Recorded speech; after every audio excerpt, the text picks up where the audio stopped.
Oh, yes. Yep. Talking about an '01 Curve Dash. Bob Biondi? Biondi. I've seen his name in the roster. Okay. I don't know him. Yep. Yeah, he's got quite a few cars that are rare. Very rare. Now, this is not that rare because it was the first mass-produced car. Right. So we're running with that. Now, this is an '01? '04, I mean? 04. What was the last year for the Curve Dash? They made him through 7, but then they went to a straight dash. So I'm going to say probably 6. 6? Okay.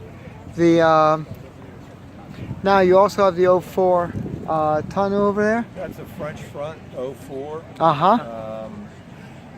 A little bit bigger engine at 10.5 horsepower versus 8 horsepower on this Curve Dash. Still single? Still single cylinder. It's a 5.5-inch piston versus a 5-inch piston. Okay. I'm not sure what the stroke is. The stroke is 6 on this, maybe 6 on that. Well, I heard it's 1 chug per telephone pole. That's right. Yep. 1 chug per telephone pole. You know, at the time, Oldsmobile was, trying to, move up and sell a little bit more higher priced cars. And, Well, I heard that's why Ransom E. Olds got out of... well, Ransom Olds left the company in Yes. early 1904. Yeah. And by 1905, Rio Motors was running, and there were businessmen and bankers and investors that knew that Ransom had what it took, and they Yes. talked him into the new company. He did call it Oldsmobile at first, and the Smiths, who owned the Olds Motor Works, there was he couldn't use the name, Right. so that's why they used his initials. Went over to the Ransom E. initials. Olds, Rio. Rio. And then, of course, when Durant took over Oldsmobile in 1908, 1908. he quipped that all he bought were roadside signs because it was in desperate shape, from what I understand. Okay, that's I didn't know that. Yeah, it's interesting, especially after coming out with such monster cars as the Limited and such. Yes. Oh gosh. What a magnificent automobile. Oh, that was fantastic. What I find interesting, though, when you look at the 1904 Model T, the emblem on the radiator, if you notice, is a Curve Dash Olds. Yes. And I just always thought that's kind of interesting, because that's what put them on the map. And instead of an Oldsmobile emblem like they used on the side, they chose to put the Curve Dash Olds on the front.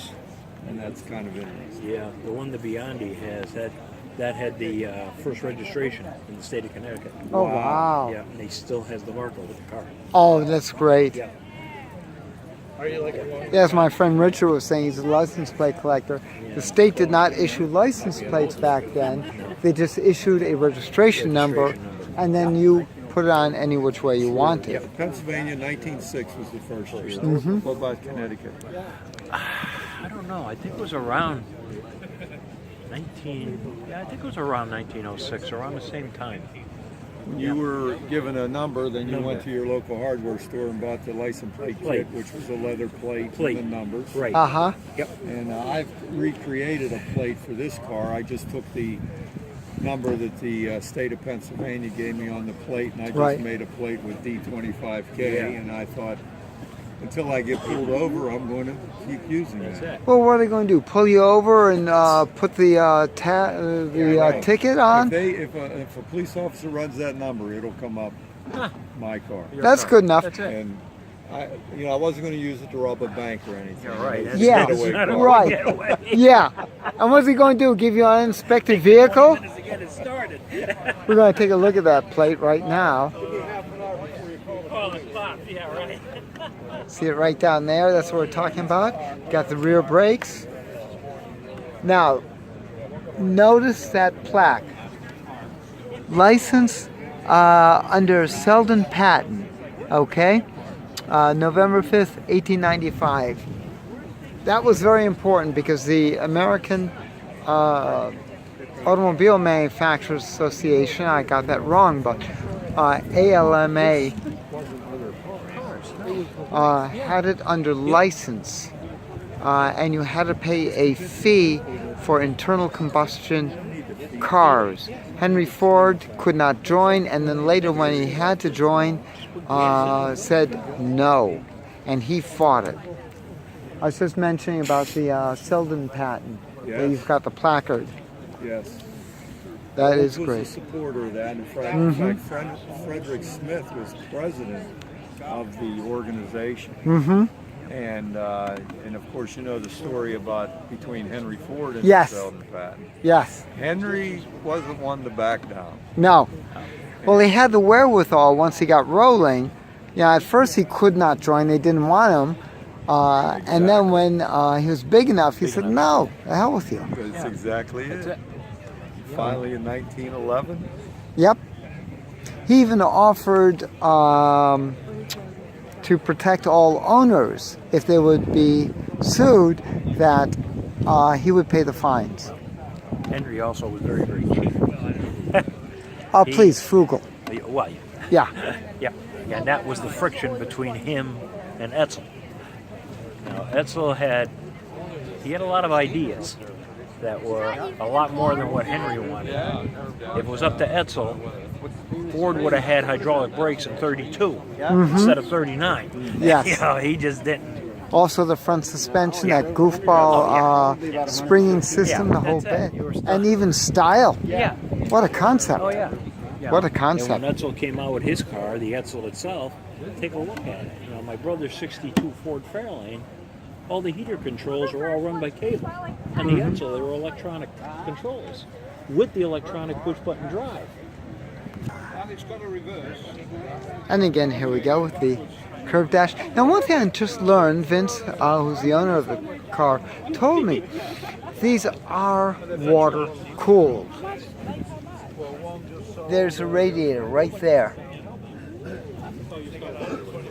Now, with the tonneau over here, you're going to see the radiator again. The motor is still midship underneath. Excuse me, sir. Thank you. You'll still see the motor under there. You just barely make it out. Tell them what, I'm going to try to flip under to see, to give you exactly what we're looking at. You can see the carburetor up there, the brass. Okay.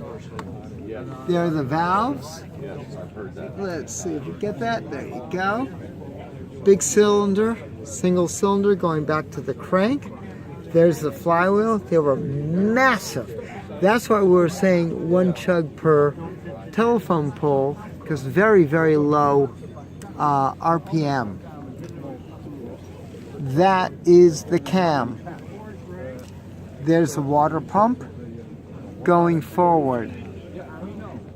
That is probably the muffler over there. Let me get up. And off we go again. This is still a 1904 Oldsmobile. The hood is a dummy, but the radiator actually is functioning on this particular car. This is a rear entrance touring car. Now, another thing I want to note, okay? Notice the line over here? This rear entrance touring, if I'm not mistaken, pops right off. Take it off. Now there's the rear entrance that we're talking about.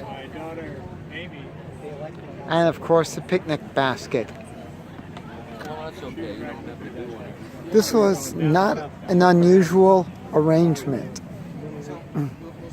This is Pam from NortheastWheelsEvents.com at the 2018 AACA